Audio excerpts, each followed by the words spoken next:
আমি রাতে আমার বাসায় বসেছিলাম, তখন দেখি বাইরে অনেক চিল্লাচিল্লি।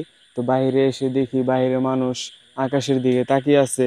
তাকিয়ে আকাশের দিকে তাকিয়ে দেখি যে ভারতের বিএসএফরা ড্রোন উড়িয়েছে। তো ড্রোন তারা তাদের দেশ থেকে জোরকৃতভাবে তাদের তাদের দেশ থেকে আমাদের দেশে মানুষ পাঠিয়ে দিতেছে, অনেক মানুষ এবং রোহিঙ্গা পাঠিয়ে দিতেছে। তো আমরা সরকারের কাছে আবেদন যাতে তারা আর এরকমটা আমাদের সাথে না করে এবং আমাদের সীমান্তে জানি তারা ড্রোন জানি না ওড়ায়।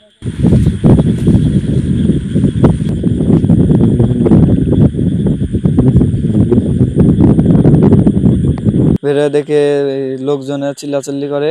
পরে আমি ওদের এক জায়গায় এসে দেখি বিএসএফ এ 5টি ড্রোন বাংলাদেশের সীমান্তের ভিতরে পাঠিয়ে দিছে। পরে এলাকাবাসী ভয় পাইছে, তার জন্য আমরা রাত 3টা পর্যন্ত বিজিবির সাথে জেগেছিলাম। টানা সপ্তমবারের মতো বেস্ট টিস্যু পেপার ব্র্যান্ড হিসেবে স্বীকৃতি পেয়েছে বসুন্ধরা টিস্যু। ভারতীয় বিএসএফ কর্তৃক আসাম থেকে 14 জন ভারতীয় নাগরিক বাংলাদেশে বড়াইবাড়ি হাজার 67 প্লেয়ার দিয়ে পুশিং করে। সেই থেকে ভারতীয় বিএসএফ বাংলাদেশের উপর নজরদারি করতেছে। আজ সন্ধ্যা 8:30 ঘটিকার দিকে আমরা হঠাৎ করে আকাশের দিকে তাকিয়ে দেখি যে ড্রোন।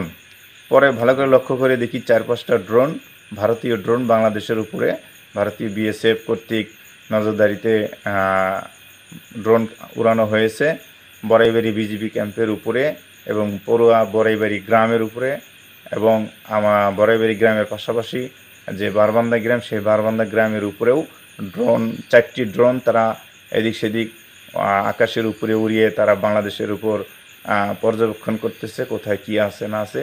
আমরা ভারতীয় এরকম আচরণের তীব্র নিন্দা ও প্রতিবাদ জানাই।